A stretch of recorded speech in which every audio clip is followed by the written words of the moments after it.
할렐루야. 우리 주님의 크신 은혜와 사랑이 오늘 사랑하는 모든 여러분들과 함께 하시기를 주의 이름으로 축원합니다. 여러분, 오늘 말씀에는 하나님께서 이 아모스에게 보여주시는 것, 뭔가 이상, 어떠면 환상, 이런 것들을 아모스에게 보여주시고 아모스와 대화하시는 모습이 나옵니다. 그리고 이 대화의 골자에는 여러분 세 가지를 보여주시는데, 그 중에 두 가지를 보여주셨을 때에 아모스가 야곱이 미약하나이다, 어찌서 설 수 있겠나이까 라고 이야기할 때 하나님께서 그 두 가지는 하나님께서 거두어 주시고 그대로 행하지 아니할 것을 말씀하시되, 그러나 세 번째에 그 환상에 대해서는 하나님께서 야곱을 용서하지 아니하시고 그대로 행하실 것이라고 하시는 그 말씀을 봅니다.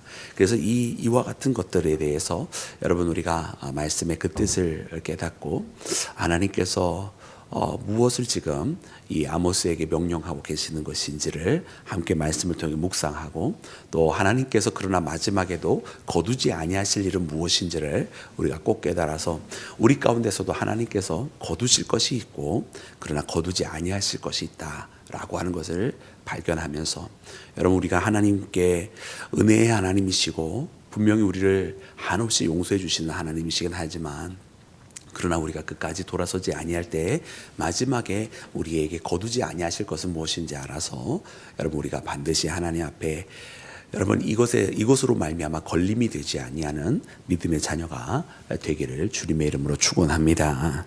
여러분, 그러면 첫 번째 환상, 여러분 함께 말씀 통해 다시 한번 보겠습니다. 우리 1절부터 3절까지 말씀입니다. 우리 다시 한번 1절부터 3절까지 첫 번째 환상 봅니다. 우리 다 같이 합독합니다.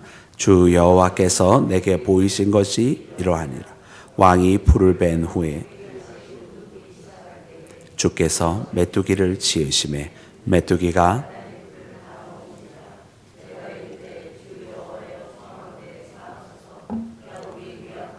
어떻게 서리까 하매 여호와께서 이에 대하여 뜻을 돌이키셨으므로 이것이 이루어지지 아니하리라 여호와께서 말씀하셨느니라. 아멘. 아멘. 여러분, 왕이 풀을 벤 후에 우미다시 돕기를 시작을 하는데, 주께서 메뚜기 떼를 보내셨다 그랬어요. 그 메뚜기 떼가 여러분 싹 훑고 지나가면 여러분 거기에 남는 것이 없습니다. 우리가 출애굽 때의 메뚜기에 대한 재앙, 그리고 또한 우리가 이 여러 우리가 이 선지서에 나오는 메뚜기 떼라고 불려지는 것들이 있는데, 이 메뚜기 떼라고 하는 것은 출애굽 때에는 거기에는 근본적으로 대재앙을 의미하는 것이고, 우리는 보통 메뚜기 그러면 별로 하찮은 존재로 생각을 하지만, 우리가 예전에 한번 그 호주에서 큰 화재가 일어나고 거기에서 엄청나게 많은 그 피해가 이루어지는데 화재로만 끝나지 아니하고 그 후에 여러 가지 곤충들이 난무했던 모습들이 나옵니다. 그리고 마찬가지로 그 모습이 이제 중동 지역에서도 발발을 하게 되었던 그런 한 해가 있는데, 그때 당시에 이 자료들 화면을 보면, 이 사진들을 보면 이 메뚜기 떼가 정말로 이 앞을 새까맣게 만들 정도로 잔뜩 몰려다니는 어마어마한 메뚜기 떼인 거예요. 그래서 이 메뚜기 떼가 한번 쑥 하고 지나가면 거기에 풀 같은 것이 거의 남아있지 아니할 정도로, 주변에 나무가 있으면 그 나무가 이상하게 변했다 그러는데 그냥 나무가 전부 다가 메뚜기 떼로 그냥 다, 그러니까 나무 껍질이 보이는 게 아니라 메뚜기들이 다다다다닥 하고 붙어 있는 그 모습이 나무를 다 가릴 정도로 그렇게 메뚜기 떼들이 잔뜩 몰려다니면서 주변에 있는 것을 다 먹어버리는 그런 재앙입니다. 그래, 오늘 말씀을 통해서 보니까 그렇게 하나님께서 메뚜기 떼를 보내서 다 이렇게 거기에 있는 일대를 삼키시는 그런 모습을 보여주시는데, 여러분, 이 모습은 바로 이 곤충을 통해서 거기에 있는 모든 것들을 다 사라지게 하는, 그들의 소산을 다 가져가시는 바로 그런 환상입니다.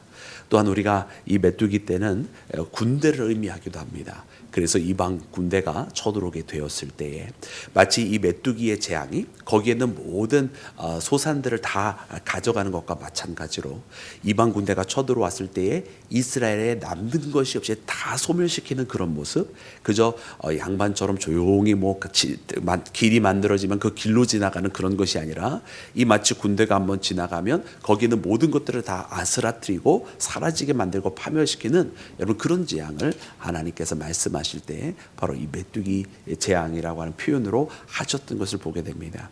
그래서 이 모습을 발견하고서는, 이 모습을 보고서는 아모스가 하나님 앞에 이야기를 합니다. 야곱이 미약하오니 어떻게 서리이까? 여러분, 이스라엘이 연약하오니 하나님께서 이와 같은 재앙을 내리시면 견디지를 못하나이다라는 뜻입니다.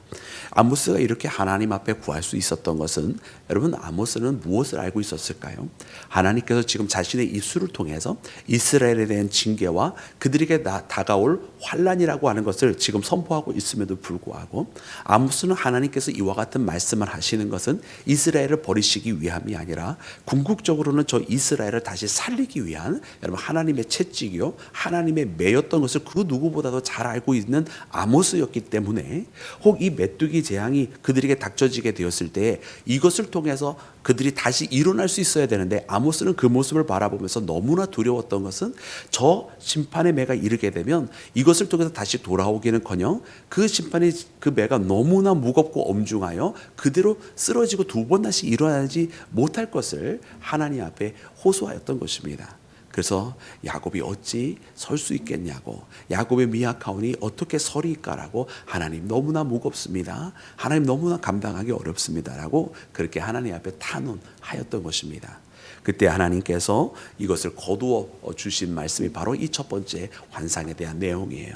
그래서 그 메뚜기 재앙을 내리지 아니하겠다라고 하는 것은 여러분 두 가지 의미로, 그렇게 그들의 모든 소산들을 다 앗아가는 그 병충해에 대한 것을 내리지 아니하시겠다는 뜻이거나, 혹은 어마어마한 군대를 통해서 모든 것을 다 앗아가시겠다고 하는 그런 방식으로는 하나님께서 하지 아니하시겠다라고 거두었던 것입니다. 그리고서는 하나님께서 다시 두 번째 환상을 저에게 아모스에게 보여주시는데, 여러분 그 말씀 함께 읽도록 하겠습니다. 우리 4절부터 6절까지입니다. 우리 다 같이 합독합니다.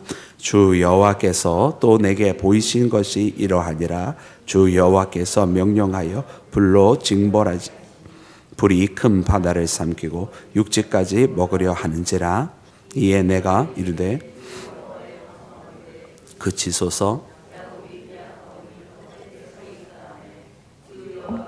이에 대하여 뜻을 돌이켜 주 여호와께서 이르시되 이것도 이루지 아니하리라 하시니라. 아멘. 아멘.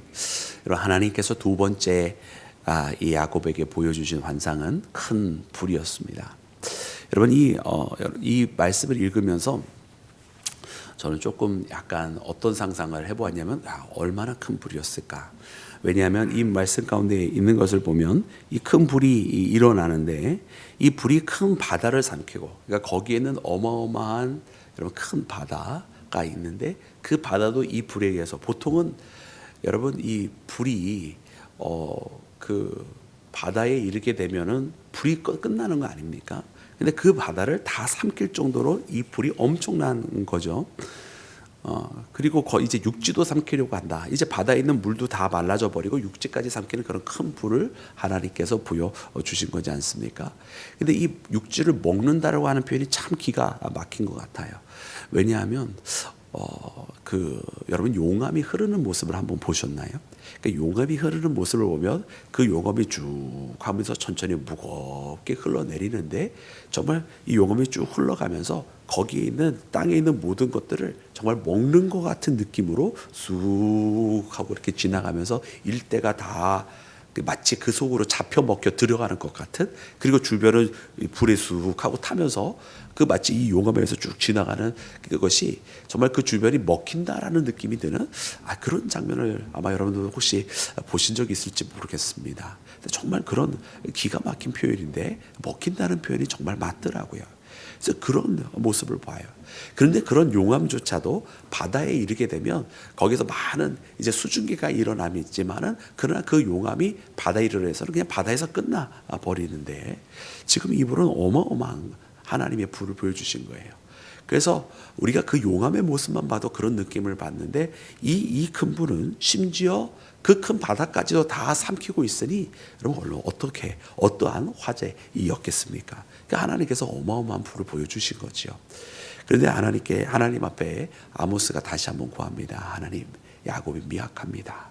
이와 같은 징벌을 하시면 견딜 수가 없겠나이다라고. 여러분, 우리가 잘 아는 그 화산의 화산의 모습을 통해서 대재앙이 있었다라고 알고 있는 유적 중에 하나가 여러분 폼페이 아닙니까? 저 이탈리아의 로마에서 조금 남쪽으로 한 2시간 반 정도 가다 보면 여러분 거기에 이제 나폴리 근처에 폼페이라고 하는 것이 있죠. 그 베수비오 화산인데 거기에 이제 베수비오 화산이 터지면은 터졌을 때 거기에 있는 이제 많은 이제 재들도 뿌려지고 가스도 뿌려지고 그리고 이제 용암도 흘렀다라고 하는데 그 폼페이 유적이 그렇게 남을 수 있었던 이유에 대해서는 뭐 사람들이 뭐 여러 가지로 해석을 합니다. 근데 거기에 있는 것을 보아도 여러분 그때 당시에 사람들이 그냥 괴로워하면서 죽는 모습들이 그대로 이렇게 남아 있는 유적지들이 있잖아요. 물론 뭐 우리가 어떤 뭐 어마어마한 것을 상상을 해본 적도 있으면 뭐 그 정도까지는 아니어도 참 그 정도만 지금 남아 있는 그 유적지에 남아 있는 정도만 모습을 보아도 참 저 때에 있었던 대재앙이 어떤 것이었는가. 그래서 그 화산 하나로 말미암아 그 도시 자체가 완전히 더 이상 죽은 도시가 되어버리고 산 사람의 도시가 아닌 여러분 그런 모습을 보게 되는데 그것 이상 그것의 몇 배 아니 몇십 배 몇백 배에 해당하는 것이 아니었겠는가 이런 생각이 들어요. 그래서 오늘 말씀을 보면서 아모스가 얼마나 간절히 하나님 앞에 애타게 청원하였는지가 느껴집니다. 그 모습을 본다면 아마 그 누구도 견딜 수 없었을 것이다. 그러기에 하나님 앞에 기도하기를 야곱이 미약합니다. 하나님 그와 같은 재앙을 내리시면 누가 도대체 견딜 수 있겠나이까라고 그렇게 하나님 앞에 기도하였을 때 하나님께서 이것도 행하지 아니하시리라고 하나님께서 돌이키셨던 것을 봅니다. 그래서 첫 번째는 어떤 병중에 대한 재앙 혹은 거대한 군대에 대한 재앙을 하나님께서 거두어 가신 것이라고 한다면 두 번째 여러분 이 재앙에 대해서는 불로서 재앙을 하신데 자연재해에 대한 재앙이었던 것을 여러분 우리가 말씀을 통해 발견하는 것이에요. 그리고서는 하나님께서 이제 세 번째 여러분 환상을 보여주십니다. 그리고 이 환상에 대해서는 하나님께서 용서하지 아니하시리라 말씀하시는데요. 여러분 그 말씀을 함께 7절부터 9절까지 읽도록 하겠습니다. 우리 다 같이 합독합니다. 시작. 또 내게 보이신 것이 이러하니라.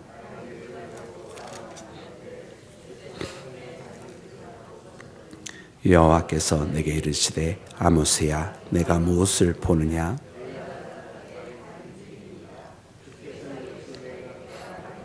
내 백성 이스라엘 가운데 두고 다시는 용서하지 아니하리니 이삭의 산당들이 황폐되며 이스라엘의 성소들이 파괴될 것이라. 내가 일어나 여로보암의 집을 치리라 하시니라. 아멘. 아멘. 할렐루야. 여러분 오늘 말씀 가운데 하나님께서 마지막 세 번째로 보여주신 환상은 바로 다림줄이었습니다. 여러분 다림줄은 예전에도 제가 한번 말씀을 통해서 설명해 드린 것 같이 건축할 때 필요한 기구입니다. 그래서 이렇게 줄을 밑에 줄을 두고 혹은 뭔가 무거운 것을 매달아 놓으면 줄이 쫙 일자로 내려가잖아요. 그러면 이제 벽돌을 세울 때 한쪽으로 삐뚤어지지 않도록 그 줄에 맞춰서 이렇게 세워가는 것이 바로 다림줄입니다. 아마 우리나라에서도 80년대까지 공사를 할 때만 해도 아마 그런 식으로 벽돌을 세웠던 것 같아요. 이렇게 표시를 해놓고서는 줄을 쭉 내려놓고 거기에 맞춰서 이제 벽돌을 쌓아가는 거죠.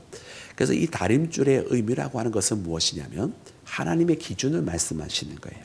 그래서 이 다림줄에 빗나가서는 안 되는 것이고요. 이 다림줄보다 삐져나온 것이 있으면은 이렇게 뭐죠? 생긴 걸로 탁 잘라버린다든지 뭐 미장으로 쳐버린다든지 해가지고 뭐 건축은 저보다도 우리 교회 장로님들께서 더 이 자리에 새벽기도에 계신 장로님들 더 잘 아실 텐데 그렇게 이렇게 정돈을 해서 딱 맞추는 거예요. 그러니까 하나님께서 이 다림줄을 보여주심으로 이제 이스라엘에게 이것은 용서하지 아니하겠다 하시는 거예요. 그리고 그 모습은 무엇이냐면 이 하나님의 기준에서 벗어나는 것들에 대해서는 하나님께서 더 이상 용서하지 아니하시겠다라고 말씀하시는데 그 기준이 무엇인가 보았더니 그리고 하나님께서 이것만큼에 대해서는 용납하지 아니하시겠다 말씀하시는 것이 있었는데 그것이 무엇인가 보았더니 그것이 바로 우상 숭배였던 것입니다. 하나님에 대해서 두 마음을 품고 하나님을 입술로는 사랑한다고 하면서 뒤로는 다른 것을 사랑하였던 여러분 이 우상 숭배에 대한 것, 하나님은 이것은 결단코 용서하지 아니하신다 말씀하시는 거예요. 그러면서 우리가 함께 읽었던 말씀과 같이 9절 말씀에 이른 것처럼 이삭의 산당들이 황폐되며 이스라엘의 성소들이 파괴될 것이라 말씀하십니다. 여러분 이 두 말씀을 보면 이것도 굉장히 의미가 있잖아요. 첫 번째 이삭의 산당이라고 하는 것은 너무나 자명합니다. 그죠?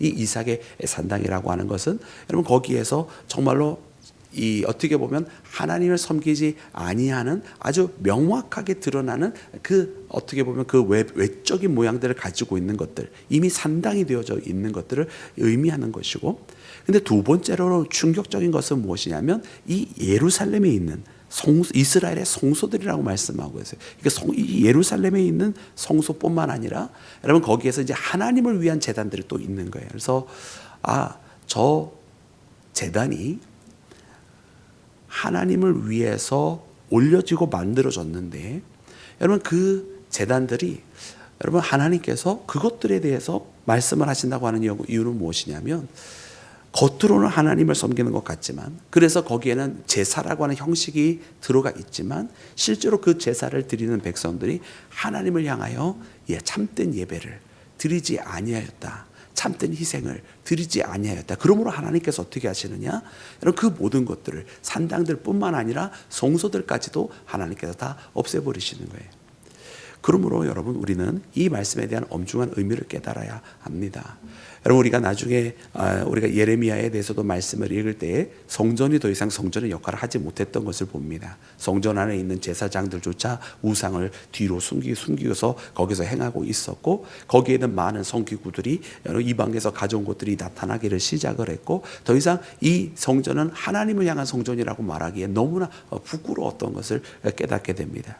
여러분 성전이 더 이상 성전이 아니게 되는 것은 거기에 있는 혹 물건이나 혹 거기에 있는 외적인 모양 때문이 아니라 그 성전에서 하나님 앞에 예배하는 예배자들의 모습이 하나님을 예배하지 않기 때문에 그런 거예요.